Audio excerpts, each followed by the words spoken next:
வணக்கம் நண்பர்களே. இப்பொழுது அனுரகுமார திசாநாயக்கா பதவியேற்றதிலிருந்து இலங்கையிலே அரசியல் கட்சிகளிடையே பெரும் மாற்றம் நிகழ்ந்து கொண்டிருக்கிறது. சுமந்திரன் சொல்கின்றார், இனி இளைஞர்களை நாம் கட்சியிலே சேர்க்க வேண்டும், படித்தவர்களை கட்சியிலே சேர்க்க வேண்டும் என்று. இவ்வளவு காலமும் அதை பற்றி யோசிக்காதவர்கள் இப்பொழுது யோசிக்கிறார்கள். அடுத்தது, தமிழ் முஸ்லிம் கட்சிகள் ஒன்றிணைய வேண்டும் என்கின்ற குரல்களும் எழுகின்றன. இவ்வளவு காலமும் தமிழ் முஸ்லிம் கட்சிகள் ஒன்றிணைந்து சிங்கள அரசாங்கத்துக்கு எதிராக வேலை செய்யுங்கள் என்று குறிப்பிட்ட பொழுதெல்லாம் அவர்கள் அதை பற்றி யோசிக்கவே இல்லை. தற்பொழுது ஒன்று சேர்வது தொடர்பாக யோசித்துக் கொண்டிருக்கின்றார்கள். இப்படி பலதரப்பட்ட நிலைமைகள் அங்கு இருக்கின்றன. அரசியலிலே மாற்றங்கள் நிகழ்ந்திருக்கின்றன. இது தொடர்பாக அஸ்மின் ஐயூப் எங்களோடு இருக்கின்றார் கனடாவிலிருந்து. வணக்கம் அஸ்மின். வணக்கம். வணக்கம். அஸ்ஸலாமு அலைக்கும் வரஹ்மத்துல்லாஹி வபரகாத்துஹு. சரி, இப்ப இலங்கையினுடைய அரசியல் மாற்றம் பல அரசியல்வாதிகளை குழப்பத்தில் ஆழ்த்தியிருக்கிறது. இவ்வளவு காலமும் சிந்திக்காத ஒரு விடயத்தை அவர்கள் சிந்திக்க தொடங்குகிறார்கள். இப்ப சுமந்திரன் சொல்றார், இளைஞர்களை சேர்க்கணும் என்று. மற்றது புதிய அரசியல் கட்சிகள் துவங்க யோசிக்கிறார்கள். இப்ப இளைஞர்களை, பெண்களை அதிகமாக சேர்க்க வேண்டும் என்று தற்பொழுது பிரதி போலீஸ் மா அதிபரை ஒரு பெண்ணை நியமித்திருக்கிறார் அனுரகுமார திசாநாயக்கா. ஆகவே இந்த மாற்றங்கள் இப்ப ஒரு 10-15 நாள்ல எங்களுக்கு முழுமையாக சொல்ல முடியாவிட்டாலும் கூட இந்த மாற்றங்கள் எப்படி இருக்கின்றன? நீங்கள் ஏற்கனவே குறிப்பிட்டது போல ஒரு குறுகிய இடைவெளிக்குள் அந்த மாற்றத்தை அனுமானித்து அந்த மாற்றத்தை விமர்சிக்கின்ற அல்லது அந்த மாற்றம் குறித்து கருத்து பதிவிடுவது சற்று சிரமமான ஒரு விடயம். ஆனால் சிறுபான்மை கட்சிகள், குறிப்பாக இலங்கையில் இருக்கின்ற சிறுபான்மை கட்சிகள் ஒரு பாரிய குழப்பத்தை இந்த தேர்தலின் போது எதிர்கொள்கின்றார்கள். அதற்கு இருக்கின்ற மிக பிரதானமான அடிப்படை காரணம் என்னவென்றால், சிறுபான்மை கட்சிகளை பொறுத்தவரையிலே அவர்கள் அதிகார பகிர்வு என்கின்ற ஒரு அடிப்படையான விடயத்திலிருந்து தான் அவர்களுக்கான அந்த லைஃப் தொடங்குகின்றது. பெரும்பான்மை சமூகம் அதிகாரத்தை முழுமையாக தங்களுடைய கைகளிலே வைத்திருக்கின்றார்கள். அதிகாரத்தை பகிர்வதற்கு பெரும்பான்மை கட்சிகள் தங்களுடைய இணக்கத்தை வெளிப்படுத்துகிறார்கள் இல்லை. ஒற்றையாட்சிக்குள் இலங்கையை தொடர்ந்து வைத்திருப்பதற்கு விரும்புகின்றார்கள். சமஷ்டி முறையிலான ஒரு ஆட்சி முறைமையை அவர்கள் அங்கீகரிக்கின்றார்கள் இல்லை. அதிகார பகிர்வுக்கு அவர்கள் இடம் தருகின்றார்கள் இல்லை என்கின்ற அடிப்படையில் தான் சிறுபான்மை கட்சிகளினுடைய தோற்றமும் அவர்கள் தொடர்ந்தும் அதனை ஒரு டிமாண்டாக ஒரு பேசு பொருளாக தொடர்ந்தும் ஒரு ஹாட் பிளேட்ல அதனை தொடர்ந்து வைத்துக் கொண்டிருப்பதற்கு காரணமாக இருந்தது. ஆனால் இப்போது பதவியேற்றிருக்கின்ற என்பிபியை பொறுத்தவரையில் அவர்களுடைய அரசியல் அறிக்கைகள், அரசியல் சார்ந்த அவர்கள் முன்வைக்கின்ற கருத்துக்கள் அடிப்படையில் பார்க்கின்ற பொழுது அதிகாரத்தை பொதுமைப்படுத்துதல் என்கின்ற ஒரு விடயத்தை அவர்கள் கையில் எடுத்திருக்கின்றார்கள். அதிகாரம் இலங்கை மக்களுக்கானது, அதிகாரத்திற்கு எவரும் வர முடியும், அதிகாரத்தை எவரும் அனுபவிக்க முடியும், பகிர்ந்து கொள்ள முடியும் என்கின்ற ஒரு புதிய ஒரு மாடலை அவர்கள் சிந்திக்கின்றார்கள். அதுதான் நீங்கள் குறிப்பிட்டது போல ஒரு பெண்ணை போலீஸ் மா அதிபராக நியமித்திருக்கின்றது, ஒரு பெண்ணை இலங்கையினுடைய பிரதமராக நியமித்திருக்கின்றது, ஒரு முஸ்லிம் பிரதிநிதியை மேல் மாகாணத்தினுடைய ஆளுநராக நியமித்திருக்கின்றது. இவ்வாறான விவகாரங்கள் அனைத்தையும் தொகுத்து பார்க்கின்ற பொழுது எங்களுக்கு அதனை மிகவும் இலகுவாக புரிந்து கொள்ள முடியும். என்பிபி அதிகாரத்தை பொதுமைப்படுத்துகின்ற ஒரு செயல்பாடை மேற்கொள்கின்றது என்பதை நாங்கள் கண்டுகொள்ள முடியும். ஆனால் கௌரவ பாராளுமன்ற உறுப்பினர் சுமந்திரன் அவர்கள் இளைஞர்களும் பெண்களும் பாராளுமன்ற உறுப்பினர்களாக அல்லது அரசியலில் ஈடுபட வேண்டும் என்ற கருத்தை நீண்ட காலமாக வலியுறுத்தி வருகின்ற ஒருவர். 2010ஆம் ஆண்டு அவர் தேசிய பட்டியலின் ஊடாக பாராளுமன்றத்துக்கு வருகின்ற போது கூட இந்த கருத்தை அவர் வலியுறுத்தி கொண்டுதான் இருந்தார். இலங்கையிலே அரசியல் யாப்பு ரீதியாக மேற்கொள்ளப்பட்ட தேர்தல் மறுசீரமைப்புகளின் பொழுது பெண்களுக்கும் இளைஞர்களுக்கும் உரிய வாய்ப்பு வழங்கப்பட வேண்டும் என்ற விவகாரத்தை மாத்திரம் கையில் எடுத்து அதற்காக லொபி பண்ணி அதற்காக பல்வேறு முயற்சிகளை மேற்கொண்ட ஒருவராகத்தான் நான் அவரை பார்க்கின்றேன். எனவே அவர் இப்போது குறிப்பிடுகின்ற அந்த இளைஞர்கள், பெண்கள் பாராளுமன்ற உறுப்பினர்களாக அல்லது அரசியலுக்குள் வர வேண்டும் என்ற கருத்து புதிய ஒரு கருத்து அல்ல. ஆனால் எங்களுடைய பாராளுமன்ற உறுப்பினர்கள் அல்லது எங்களுடைய முஸ்லிம் சமூகத்தை சார்ந்த அரசியல் கட்சிகள் இந்த நிமிடம் கூட அவ்வாறான ஒரு ஸ்டேட்மெண்டை குறிப்பிடுவதற்கு தயங்குகின்றார்கள். அதை நாங்கள் பார்க்கின்றோம். முஸ்லிம் கட்சிகளை பொறுத்தவரையிலே இளைஞர்களை புதிய வேட்பாளர்களை, புதிய முகங்களை அறிமுகப்படுத்த வேண்டும் என்ற நிலையிலே அவர்கள் காத்திரமான எந்த ஒரு நடவடிக்கையையும் எடுத்துக்கொண்டதாக நாங்கள் அறியவில்லை. எனவே அனுரகுமார் திசாநாயக்க அவர்களுடைய இந்த செயல்பாடுகள் இதுவரை காலமும் இருந்த அதிகார பகிர்வு என்ற கோரிக்கையை அடிப்படையாக கொண்டிருந்த சிறுபான்மை கட்சிகளுக்கு ஒரு ஒரு பாரிய அச்சுறுத்தலாக அல்லது பாரிய ஒரு பின்னடைவாக அமையப் போகின்றது என்பதை இப்போது அனுமானிக்கக்கூடியதாக இருக்கின்றது. ஆனால் இப்ப என்னன்னா, இப்ப அதிகமான சுயேட்சை குழுக்கள் இப்பொழுது தேர்தலில் கட்டுப்பணம் செலுத்தி இருக்கின்றன. நாங்க பார்க்கிறோம், கிழக்கு மாகாணத்தில் அதிகமான சுயேட்சை குழுக்கள் மற்றும் வடக்கு மாகாணத்திலும் இருக்கின்றன.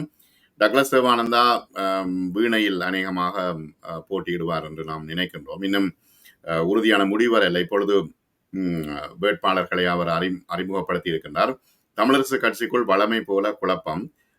முஸ்லிம்கள் என்ன செய்வது என்று தெரியாமல் இப்ப தலைவர்களின் பின்னால் போறதா, அல்லது என்பிபியின் பின்னால் போறதா, அல்லது என்பிபி யாரை நிறுத்த போகிறது என்ற பிரச்சனை ஒன்று இருக்கு. ஆனா இப்ப என்பிபி ஆட்களை நிறுத்தினாலும் கூட அந்த முஸ்லிம் காங்கிரஸ் அல்லது முஸ்லிம் ஏனைய கட்சிகள் பலமாக உள்ள இடங்களில் என்பிபி வேலை செய்ய முடியுமா என்ற ஒரு கேள்வி இருக்குது இல்லையா? இந்த முறை தேர்தல் ஒரு ஒரு வித்தியாசமான தேர்தலாகத்தான் அமையப் போகின்றது. முஸ்லிம் கட்சிகளை பொறுத்தவரையில் அது வாழ்வா சாவா என்கின்ற ஒரு போராட்டத்திற்கு அவர்கள் வந்திருக்கின்றார்கள். அவர்களுடைய இறுதி நிலை என்று நினைக்கின்றேன்.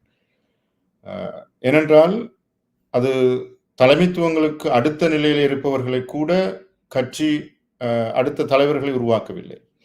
அதே போன்று உள்ளூரிலே இருக்கின்ற பாராளுமன்ற உறுப்பினர்கள் எடுத்துக்கொண்டால் பாராளுமன்ற உறுப்பினர்கள் தனக்கு அடுத்த நிலையிலே இருக்கின்ற அரசியல் பிரதிநிதிகளை உருவாக்கவில்லை. அவர்கள் எல்லோரும் ஒரு விதமான சர்வாதிகாரமாக ஒரு டிக்டேட்டர்ஷிப்போடு நான் தான் ராஜா, நான் மட்டுமே ராஜா என்கின்ற அமைப்பிலே தான் அவர்கள் இருந்தார். அது ஹரீஸாக இருக்கட்டும், ஃபைசல் காசிமாக இருக்கட்டும், அத்தாவுல்லாவாக இருக்கட்டும், ரிஷாட் பதுதீனாக இருக்கட்டும், கினியாவிலே தௌஃபீக்காக இருக்கட்டும், இவர்கள் எல்லோருக்கும் இருக்கின்ற ஒரு பிரச்சனை என்னென்றால் தனக்கு அடுத்த நிலையிலே அவர்கள் எவரையும் உருவாக்கவில்லை. ஏனென்றால் அவர்கள் நினைத்தார்கள் போட்டியாகிவிடும் என்று. ஏனென்றால் இந்த அரசியல் ஒரு விதமான ஊழல் வியாபாரமே தவிர வேறொன்றுமல்ல. இங்கு மக்கள் சேவைக்கான இந்த ஒரு செயல்பாடுகளை முஸ்லிம் அரசியலிலே நாங்கள் காணவில்லை. எனவே அந்த வியாபாரிகளை பொறுத்தவரையிலே இப்போது இருக்கின்ற தேர்தல் ஒரு சேலஞ்சான ஒரு தேர்தலாக இருக்கின்றது. ஏனென்றால் அவர்கள் தொடர்ந்து சொல்லிக்கொண்ட ஒரு விடயம் இருக்கின்றது. அதனை நாங்கள் புரிந்து கொள்ள வேண்டும். இறுதியாக கோட்டாபாய ராஜபக்சவினுடைய ஆட்சியில் கூட அதனை தெரிவித்தார்கள். என்ன சொன்னார்கள் என்றால், ஜனாதிபதியோடு இருக்க வேண்டும், அதிகாரத்தில் இருக்கின்றவர்களோடு இருக்க வேண்டும் என்ற ஒரு நியாயத்தை மாத்திரம் சொல்லி எப்போதும் அவர்கள் அமைச்சர்களாக இருந்தார்கள், எப்போதும் அதிகாரத்தில் இருந்தார்கள், எப்போதும் அதிகாரத்தை ஆதரிக்கின்றவர்களாக இருந்தார்கள். இந்த முறை அனுரகுமார் திசாநாயக்க அவ்வாறான ஒரு அழைப்பை விடுக்கவும் இல்லை, அவர்களை வரவேற்கவும் இல்லை. நீங்கள் எங்களோடு வாருங்கள் என்று எல்லோரும் எதிர்பார்த்தார்கள். ஒரு ஜனாதிபதியாக தெரிவு செய்யப்பட்ட உடனே பாப்புலர் எம்பிஸை கூப்பிட்டு என்பிபிக்குள்ள நீங்க அரசியல் செய்யுங்கன்னு கூப்பிடுவார் என்று எதிர்பார்த்தாங்க. ஆனா நான் உதாரணத்துக்கு இப்ப ஆரம்பத்தில இருந்தே அவருடைய கொள்கைகளை பார்த்து வருகின்ற நான் எதிர்பார்க்கல. இப்ப சுமந்தர்னு எதிர்பார்த்தேன், மற்றது ஸ்ரீதர்னு நான் எதிர்பார்க்கல, அவர் கூப்பிட்டு பேசுவாருண்டு. சாணக்கியனை எதிர்பார்த்தேன், கூப்பிட்டு பேசுவாருண்டு. ஆனா நான் எதிர்பார்க்கல ரவுஃப் ஹக்கீமையோ, ரிசாத் பதியுதீனையோ, அல்லது முஸ்லிம் காங்கிரஸ் ஏனையவர்களையோ, அத்தாவுல்லாவையோ இணையவர்களையோ கூப்பிட்டு பேசுவாருன்னு எதிர்பார்க்கல. ஆனால் எங்களவர்களுக்கு அவ்வாறான ஒரு எதிர்பார்ப்பு இருக்கிறது. ஹக்கீமுக்கு அவ்வாறான ஒரு எதிர்பார்ப்பு இருக்கிறது, ரிஷாடுக்கு அவ்வாறான ஒரு எதிர்பார்ப்பு இருக்கிறது, மஸ்தானுக்கு அவ்வாறான ஒரு எதிர்பார்ப்பு இருக்கிறது. மஸ்தான் இறுதி நேரம் வரை முயற்சி செய்தார். என்ன விலை கொடுத்தாவது என்பிபியோடு தன்னை இணைக்குமாறு கோரிக்கை விடுத்து மிக கடுமையான முயற்சிகளில் அவர் ஈடுபட்டார். இன்னும் பலர் இருக்கின்றார்கள், நான் அவர்களுடைய பெயர்களை பகிரங்கமாக சொல்வது பொருத்தமல்ல. எல்லோரும் முயற்சித்தார்கள், ஏதாவது ஒரு வழியிலே நாங்கள் அந்த இடத்துக்கு போய் விடுவோம் என்று. ஆனால் அவ்வாறு அனுரகுமார் திசாநாயக்க அவர்கள் அல்லது என்பிபி கட்சி அத்தகையவர்களை உள்வாங்குவதிலே ஒரு கடும் போக்கோடு தான் செயல்பட்டார்கள். நாங்கள் ஏற்கனவே ஊழல் மோசடிகளோடு தொடர்புடைய எந்த ஒரு அரசியல்வாதியையும், எந்த ஒரு அரசியல் கட்சியில் ஈடுபட்டவரை நாங்கள் இணைத்துக் கொள்ள மாட்டோம் என்பதில் அவர்கள் தெளிவாக இருந்தார்கள். எனவே இப்போது ஒரு இக்கட்டான நிலைமைக்கு அவர்கள் மாறுகின்றார்கள். மக்களை பொறுத்தவரையில் இதுவரை காலமும் நீங்கள் மக்களுக்கு சொல்லிக் கொண்டிருந்தீர்கள் அதிகாரத்தில் இருக்கின்றவர்களோடு இருக்க வேண்டும் என்று. எனவே மக்கள் தொடர்ந்து அதிகாரத்தில் இருக்கின்றவரோடு இருப்பார்கள். என்பிபிக்கு முஸ்லிம் மக்கள் வாக்களிக்கப் போகின்றார்கள். அது அது என்ன சொல்வது, நாங்கள் எதிர்பாராத விதமாக ஒரு பாரிய மாற்றத்தை அது ஏற்படுத்தப் போகின்றது. இப்போது அந்த அதிகாரத்தில் இருக்க வேண்டும், அதிகாரத்தில் இருக்கின்றவர்களோடு இருக்க வேண்டும் என்று சொல்லிக் கொண்டிருந்த, வகுப்பு நடத்தி கொண்டிருந்தவர்கள் அந்த அதிகார தரப்போடு சென்று இணைவதற்கு முடியாத ஒரு சூழல் இருக்கின்றது. எனவே இந்த அரசியல் திருசங்க நிலை என்பது ஒரு பதட்டமான நிலைமையை எல்லோருக்கும் மத்தியில் ஏற்படுத்தி இருக்கின்றது. நான் கேள்விப்படுகின்றது, கிழக்கு மாகாணத்திலே தொடர்ந்து கூட்டங்கள் நடைபெறுகின்றன. இந்த தேர்தலிலே எப்படி வென்று விடுவோம். ஹரிஸ் எடுத்துக்கொண்டால், ஹரிஸ் தமிழ் இனவாதத்தை அடிப்படையாக கொண்ட ஒரு வேட்பாளர். தமிழ் மக்களுக்கு எதிரான ஒரு நிலைப்பாடை தொடர்ந்து பேசிக்கொண்டு கல்முனை மக்களை பார்த்து கொண்டிருந்த ஒரு ஆள். அதுக்காக அவர் நிறைய என்ன சொல்றது, இனவாத கருத்துக்களை பேசுகின்ற ஊடகவியலாளர்களுக்கெல்லாம் ஸ்பான்சர் பண்ணியிருக்கின்றார். ஆனால் இந்த முறை தொடராக அவருடைய வீட்டிலே விருந்து உபசாரங்கள் நடைபெறுகிறது, தொடராக கூட்டங்கள் நடைபெறுகிறது, தொடர்ந்து அவர் கல்முனையிலே தங்கியிருந்து மக்களை சந்திக்கின்றார். ஏனென்றால் என்ன விலை கொடுத்தாவது நான் இந்த முறை பாராளுமன்றத்துக்கு போகணும் என்கிறது. ஆனால் ஹக்கீமை பொறுத்தவரை, ஹக்கீம் யோசிக்கின்றார், தன்னுடைய ஆசனத்தை நான் எங்கு அமைத்துக் கொள்வது?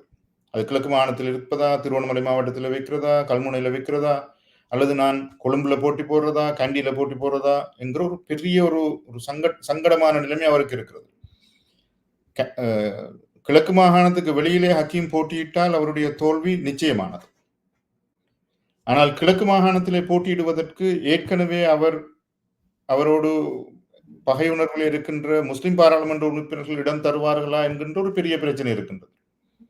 எனவே தலைவருக்கு கூட இப்போது எங்கு போய் போட்டியிடுவது என்று தெரியாத ஒரு சூழல் ஏற்பட்டிருக்கிறது.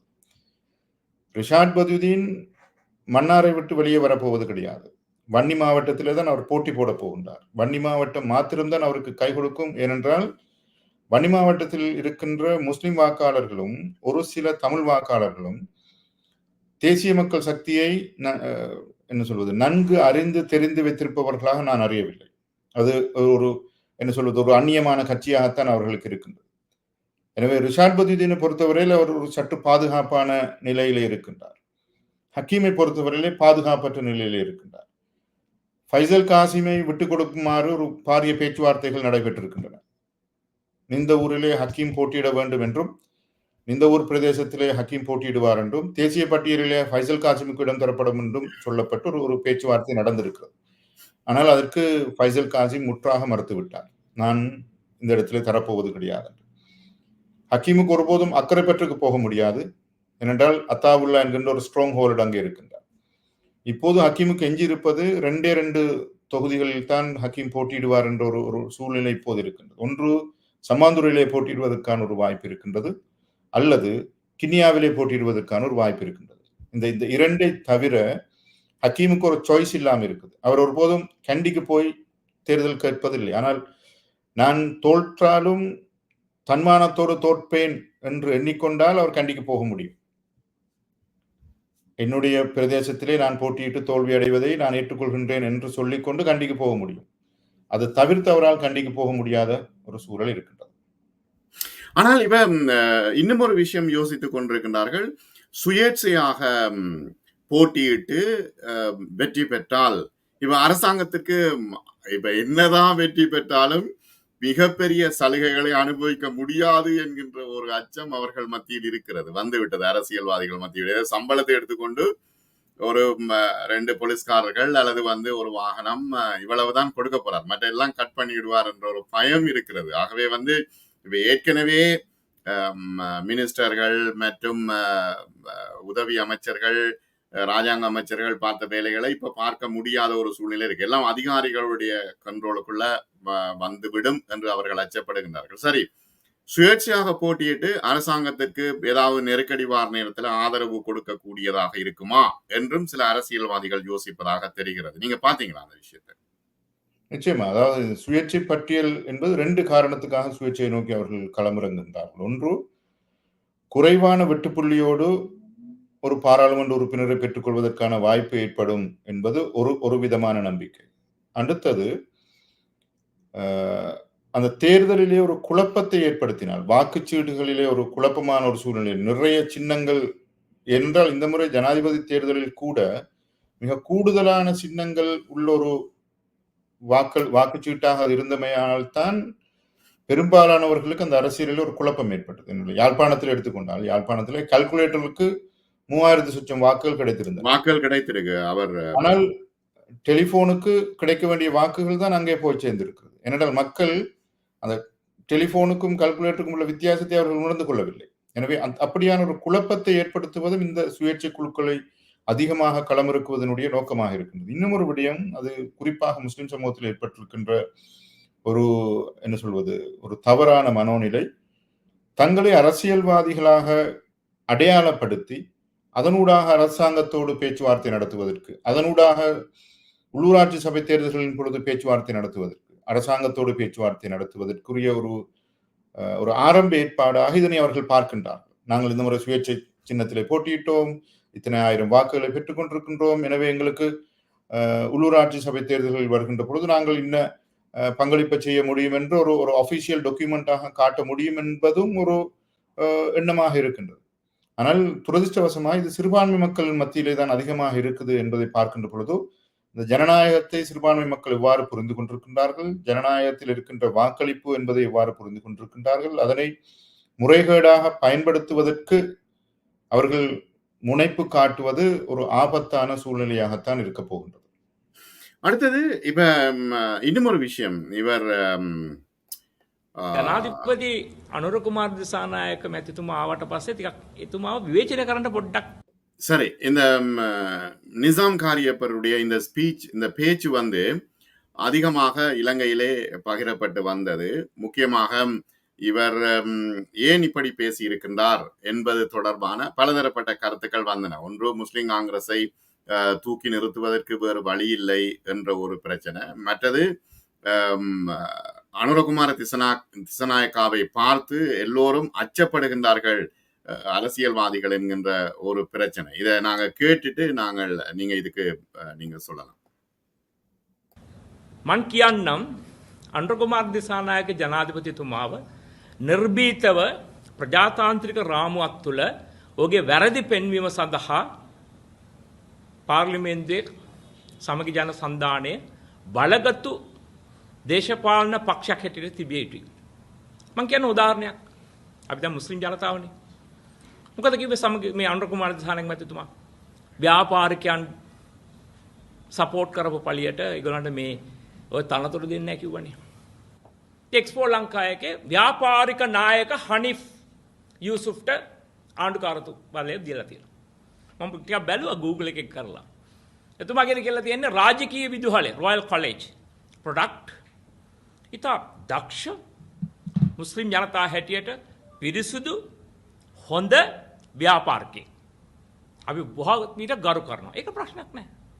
ව්‍යාපාරික කටයුතු පිළිබඳව මේ රටෙන් බාණ්ඩ අපනයන කරලා අපිට මහා ලොකු ඩොලර් ප්‍රමාණයක් ලබා දීම පිළිබඳව එතුමාට සැලකීම, එතුමාට විශේෂ තැනක් ව්‍යාපාර ස්ථාන ලබා දීම හොඳ දෙයක්. මම මේ කල්පනා කරන්නේ ආණ්ඩුකාරතුමා පරිපාලනමය කිසිම මේ බලාපොරොත්තුවක් දැනුමක් නැති, ඒ පිළිබඳ කිසිම අධ්‍යාපන සුදුකමක් නැති දීම ගැන. එතකොට අපි ඔක්කොමලට දැන් විවේචන කරානේ. පොලිටිකල් අපොයින්ට්මන්ට්, දේශපාලන අපොයින්ට්මන්ට් පත්වීම් දෙනවා කියලා. මේ මොනවද මේ දීලා තියෙන්නේ? මම මේ තරහට කරන දේ නේ. අපි නිර්භීතව වැරදි දේවල් පෙන්වා දෙන්න අපි සූදානම්. එතුමාගේ නම මම අහන්න. මොනවද එතුමාට තියෙන සුදුසුකම්? ව්‍යාපාරිකයෙක් හැටියට සල්ලි දීලා තියෙක ප්‍රශ්නයක් නෙවෙයි. ප්‍රජාතන්ත්‍ර රාමුවක් තුල හැම එකකටම අයිතිය තියෙනවා තමන් කැමති ප්‍රජාතාන්ත්‍රික රාමුවක් තුල පක්ෂ වලට සල්ලි දෙන්න. මොකද සමහරට සිංහල ජනතාව දන්නෙත් නැතිව ඇති. කවුද මේ හනිෆ් යූසුෆ් කියන්නේ? එතුමා එක්ස්පෝ ලංකාවේ ව්‍යාපාරික නායකයෙක්, ආණ්ඩුකාරවරයා බස්නාහිර පළාතේ. ඒක එක පැත්තක්. ඊළඟක් මම දැක්කා. சரி, இது அவர் குறிப்பிடுகின்ற ஒரு விஷயம் என்ன, இது வந்து முதல போல ஜனாதிபதி தனக்கு விருப்பமானவர்களை நியமிக்கின்றார் என்கின்ற ஒரு விஷயத்தை தான் அவர் அந்த இதுல குறிப்பிடுகின்றார். அது அடுத்தவன் சொல்றார் அவருக்கு என்ன தகுதி இருக்குது என்ற விஷயங்களை குறிப்பிடுகின்றார். இது ஒரு பெரிய சலசலப்பை இலங்கையில் ஏற்படுத்தி இருக்கிறது. இதை நீங்க எப்படி பாக்குறீங்க? முதல் இந்த இந்த செய்தியை கேள்விப்பட்ட உடனே நிசாம் இப்படி காய்ச்சிக்கிறார் என்று கேள்விப்பட்ட உடனே நான் யோசிச்சேன், பொய்யா இருக்கும் என்று. எனக்கு எனக்கு தெரிஞ்ச எனக்கு அறிமுகமா இருக்கிற நிசாம் இப்படி பேச மாட்டார். அவரு ஒரு ஜனாதிபதி சட்டத்தரணி. அவருடைய கருத்துகள் சற்று ஆழமானவை. அடிக்கடி வந்து மீடியாக்கள்ல பேசுகின்ற ஒருவரும் அல்ல. முஸ்லிம் அரசியலிலே அவர் தன்னுடைய காத்திரமான பங்களிப்பை கவனமாக செய்கின்ற ஒருவர் என்பதுதான் அவரை பற்றிய என்னுடைய பார்வை. ஆனால் ஒரு கேலரி லெவலுக்கு இறங்கி என்னோட ஃப்ரெண்ட்ஸ் எல்லாரும் இந்த வீடியோ கிளிப்பை நான் இதை போஸ்ட் பண்ண அப்புறம் நான் என்னோட ஃபேஸ்புக் பேஜில் அதை போஸ்ட் பண்ணினேன். I don't think he's going to do this. பிறகு ஃப்ரெண்ட்ஸ் எல்லாம் எனக்கு இதை அனுப்பியிருந்தாங்க, இந்த கிளிப்பை இது இப்படித்தான் நடந்திருக்குது பாருங்க. அது பிறகு நான் யோசிச்சேன், இந்த இடத்துல என்ன சொல்றது, ஒரு ஒரு கேலரி லெவல் பொலிட்டீஷியனா அவர் மாறி இருக்கிறாருங்கிறதும் எனக்கு ஒரு கேள்வி வந்துச்சு. ஏன் இப்படி அவர் மாறினாரு என்று எனக்கு ஒரு கேள்வி வந்தது. அது பிறகுதான் நான் கொஞ்சம் ரீட் பண்ணி பார்க்குற நேரம் எனக்கு புரிஞ்ச ஒரு விஷயம் என்னென்றால், தோல்வி பயம் கடைசி லெவல். இது கங்கால ஒன்று இல்லை என்றது. இப்ப ஹனீஃப் யூசுப் ஆளுநர், ஒரு ஆளுநருக்கு இருக்கின்ற அதிகாரம் என்னங்கிறது எங்களை விட அந்த சட்டத்தரணிக்கு கூட தெரியும். இலங்கையில ஆளுநர்ங்கிறது யாரு என்கிறதும், அவருக்குரிய தகமைகள் என்ன, அவருக்குரிய அதிகாரங்கள் என்ன, அவரால் என்னத்தை செய்ய முடியும் என்னத்தை செய்ய முடியாதுங்கிறது எல்லாம் அவருக்கு நல்லா தெரியும். இலங்கையில கிழக்கு மாகாணத்துல ஆளுநராக ஹாஃபிஸ் நசீரை போட்ட நேரம் யாராவது கேட்டாங்களா அவருக்கு என்ன தகுதி இருக்குதுன்னு? ஹாஃபிஸ் நசீருக்கு என்ன தகுதி இருக்குன்னு முஸ்லிம் காங்கிரஸ் கேட்டுச்சா? யாராவது கேட்டோமா? ஒருத்தருக்கு ஒன்றும் கேட்கல. ரைட்? ஹனீஃபுக்கு அவரோட குவாலிஃபிகேஷன்ஸ் எல்லாம் போயிட்டு பாருங்க, அவருக்கு தாராளமான தகுதி இருக்குது. ஆக குறைஞ்சது 3 மொழியில பேசுறது ஒரு பெரிய தகுதி. ஆக குறைஞ்சது அனுரகுமார் திசாநாயக்கோட ஆட்சியில ஊழல் இல்லாத ஒரு ஆளுநராக இருக்கிறது பெரிய தகுதி. அனுர்குமார் திசாநாயக்கோட ஆட்சியில இனவாதியாக இல்லாம இருக்கிறது இன்னொரு பெரிய தகுதி.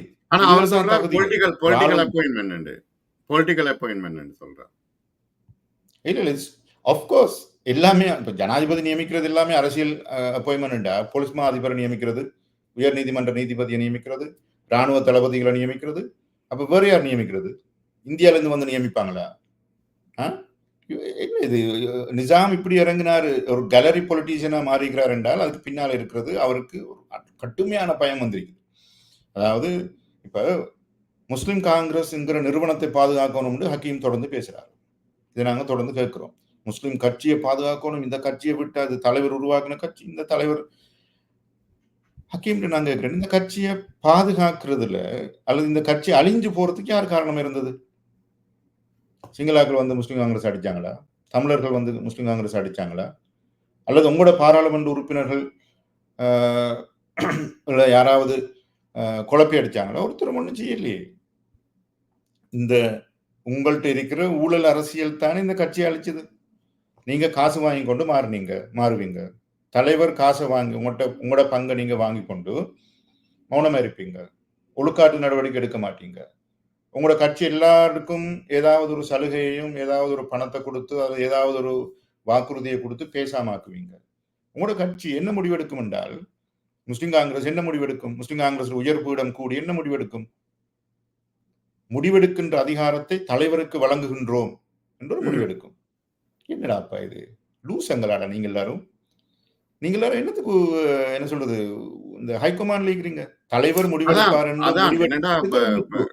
எப்படி கருப்புப்பட்டியை கையில காட்டி கொண்டு போய் 20வது திருத்தத்திற்கு அவர்கள் கை உயர்த்துகின்றார்கள் இல்லையா? இந்த பிஸ்மில்லா சொல்லி சாராயம் குடிக்கிற மாதிரி. ரைட்? அந்த வேலையை இவங்க செய்யறாங்க.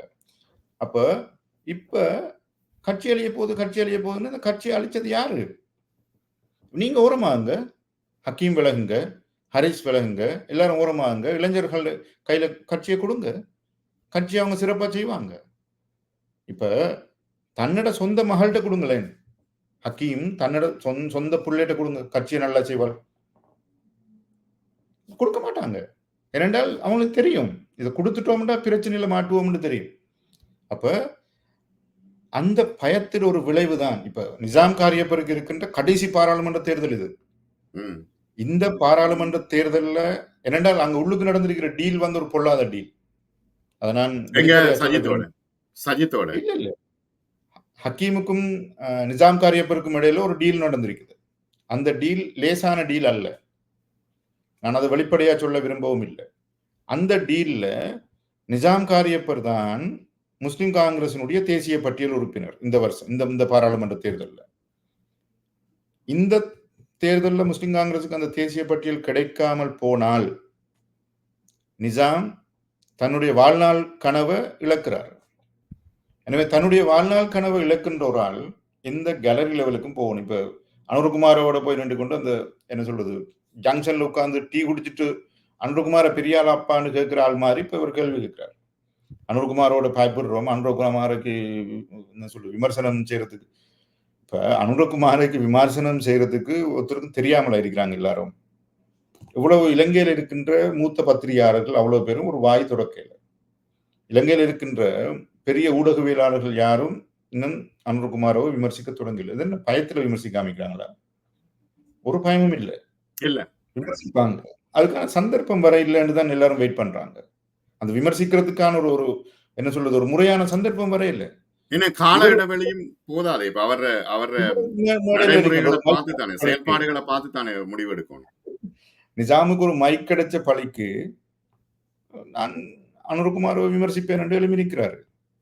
இது ஒரு என்ன சொல்றது ஒரு கேவலமான ஒரு அரசியல். இது பார்த்தோன்னே சிரிப்பு தான் வந்துச்சு முதலாவது. ஏன் நிஜாம் இந்த அளவுக்கு இறங்கிக்கிறாரு என்றால் அது அந்த பதவி அதிகாரம் என்பது ஒரு மனுஷனை உயர்ந்த நிலைக்கும் கொண்டு போகும், அதை விட கீழ் நிலைக்கும் கொண்டு போகும். இப்ப நிஜாம் அந்த அந்த ஏணியில சட்டாரனு கீழே விழுந்துட்டார்.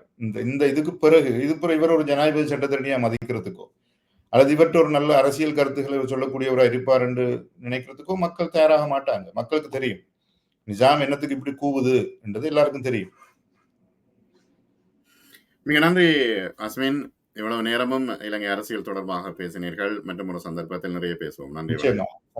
நன்றி. அஸ்ஸலாமு அலைக்கும் வரஹ்மத்துல்லாஹி வபரகாத்துஹு.